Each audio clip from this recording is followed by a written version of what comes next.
হাতে যদি সময় থাকে 10 মিনিট তাহলে তৈরি করে ফেলতে পারেন এই ক্রিস্পি মজাদার নাস্তাটা। এই নাস্তাটা যদি একবার বাসায় তৈরি করেন তাহলে বড় থেকে ছোট সবাই এই নাস্তাটার ফ্যান হয়ে যাবে।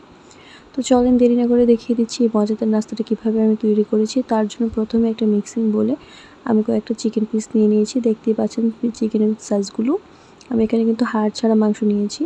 তারপরে আমি একে একে বাটা মশলাগুলো দিয়ে দিচ্ছি। 1 টেবিল চামচ রসুন বাটা, 1 টেবিল চামচ আদা বাটা এবং দিয়ে দিয়েছি স্বাদ মতো লবণ, আধা চামচ মরিচের গুঁড়া, আধা চামচ হলুদের গুঁড়া, আধা চামচ ধনিয়া এবং আধা চামচ ভাজা জিরার গুঁড়া। তো মশলাগুলো কিন্তু আমি মাংসের পরিমাণ হিসেবে দিয়েছি। আপনারা যদি মাংসটা বাড়িয়ে দেন তাহলে কিন্তু মশলাগুলো বাড়িয়ে দিতে হবে। তো তারপরে দিয়ে দিয়েছি 1 টেবিল চামচের মতো গরম মশলা, তারপর 1 টেবিল চামচ কর্নফ্লাওয়ার এবং 1 টেবিল চামচ সয়া সস। তো সবগুলো মশলাটার সাথে খুব ভালো করে মাংসটাকে আমি ম্যারিনেট করে নেব একটা চামচ দিয়ে। তো একটু সময় নিয়ে ম্যারিনেট করে নিতে হবে যাতে করে মাংসটার গায়ে মশলাগুলো খুব ভালো করে মিশে যায়।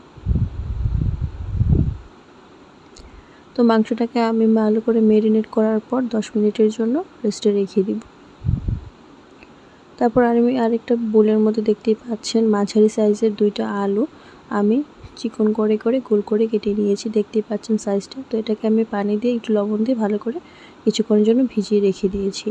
তারপর আরেকটা মিক্সিং বলে আমি এখানে 1 কাপের মতো ময়দা নিয়েছি। সামান্য পরিমাণে লবণ এবং মরিচের গুঁড়া দিয়ে খুব ভালো করে মিক্স করে পানি দিয়ে একটা ডো তৈরি করে নিব। তো এই ডোটা খুব পাতলা হবে, কিন্তু বেশি ঘনও না খুব পাতলাও না। দেখতেই পাচ্ছেন আমি কতটা ঘন করেছি। তো তারপরে মূল নাস্তাটা আমি তৈরি করে নিব। তার জন্য প্রথমে যে আমি আলুগুলো স্লাইস করে রেখে দিয়েছিলাম সেই আলুটাকে ময়দার ডোটার মধ্যে আমি চুবিয়ে নিয়েছি। তারপরে আগে থেকে যে মাংসটা ম্যারিনেট করে রেখে দিয়েছিলাম সেই একটা মাংস একটু টুকরো করে মধ্যে দিয়ে একটা টুথপিক দিয়ে দেখতেই পাচ্ছেন আলুটার মধ্যে দিয়ে আমি কিভাবে সাজিয়ে নিয়েছি। তো এরকম করে সবগুলো আমি তৈরি করে নিয়েছি। তো এটা তৈরি হয়ে গেছে। তারপরে এখন আমি চলে যাব ভাজতে। তো ভাজার জন্য আমি চুলার মধ্যে দেখতেই পাচ্ছেন আগে থেকেই তেল গরম করে নিয়েছি। তারপর একে একে সবগুলো দিয়ে দিচ্ছি। এটা ভাজার ক্ষেত্রে চুলার আঁচটা মিডিয়াম টু লো থাকতে হবে। হাই হিটে ভাজলে পুড়ে যাওয়ার সম্ভাবনা হতে পারে। ভিতর দিয়ে আলুটা বা মাংসটা সিদ্ধ হয় না। সেই জন্য চুলার আঁচটা একদম মিডিয়াম টু লো রাখতে হবে। হাই হিটে ভাজা যাবে না। তো আমি এক সাইড করে অল্প একটু সময় 2-3 মিনিট করে এক সাইড করে ভেজে নিচে দেখতে পাচ্ছেন এক সাইড ভাজা হওয়ার পর আমি আরেক সাইড উল্টে দিচ্ছি।